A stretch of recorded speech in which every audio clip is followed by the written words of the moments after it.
একজন ব্যক্তি টানা 10 বছরের বেশি প্রধানমন্ত্রী পদে দায়িত্ব পালন করতে পারবেন না। সংবিধানে এমন বিধান যুক্ত করার বিষয়ে একমত হয়েছে বাংলাদেশ জাতীয়তাবাদী দল বিএনপি।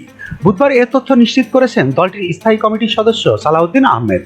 এদিকে সংস্কারের আরেক মৌলিক বিষয় সাংবিধানিক বিভিন্ন প্রতিষ্ঠানে নিয়োগ দেওয়ার জন্য জাতীয় সাংবিধানিক কাউন্সিলের এনসিসির মতো প্রতিষ্ঠান গঠনের সঙ্গে দলটি একমত নয়। এদিকে সংবিধানের সঙ্গে সাংঘর্ষিক বলে মনে করছেন বিএনপির শীর্ষ নেতারা।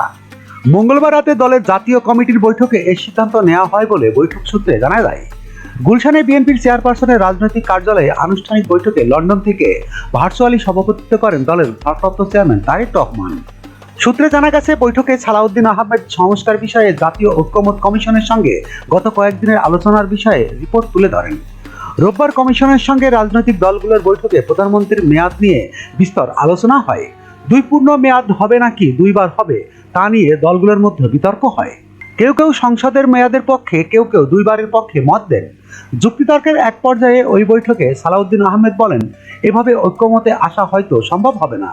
এর বদলে একজন ব্যক্তি তার জীবনদশায় সর্বোচ্চ কত বছর প্রধানমন্ত্রী হিসাবে দায়িত্ব পালন করতে পারবেন তা ভেবে দেখার আহ্বান জানান তিনি। একজন ব্যক্তি সর্বোচ্চ কতবার প্রধানমন্ত্রী হতে পারবেন তা সংবিধানে অন্তর্ভুক্ত করার প্রস্তাব করে সংবিধান সংস্কার কমিশন। প্রস্তাবে বলা হয়, একজন ব্যক্তি সর্বোচ্চ দুইবার প্রধানমন্ত্রীর দায়িত্ব পালন করতে পারবেন। স্থায়ী কমিটির বৈঠকে মঙ্গলবার রাতে এ বিষয়ে বিস্তারিত আলোচনা হয়।